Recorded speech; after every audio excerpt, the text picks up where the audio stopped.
O'ta mana shu kunlarda juda ham ko'p mana shunaqa og'ir yuk tashiyib turgan traktorlarni ko'ryapman akalar. Shu Amerika nimagadir tayyorgarlik ko'ryaptimikin, nima deysizlar? Instagram paranoyasiga uchraganlar Amerika urushga tayyorgarlik ko'ryapti. Biz o'lamiz.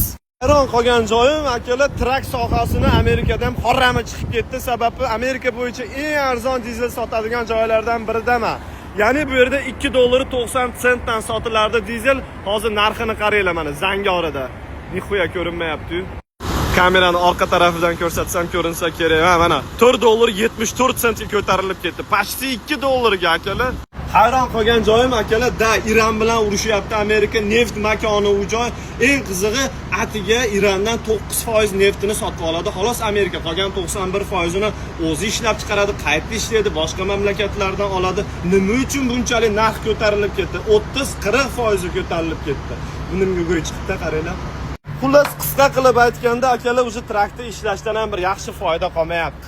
Shu gaplarimdan keyin keluvchilar soni kamaysin-da. Bizning nonimizni yarimta qilishyapti. Men o'zimga bo'lmasa, birovga ham bo'lmasin deyman-u. Oh yeah.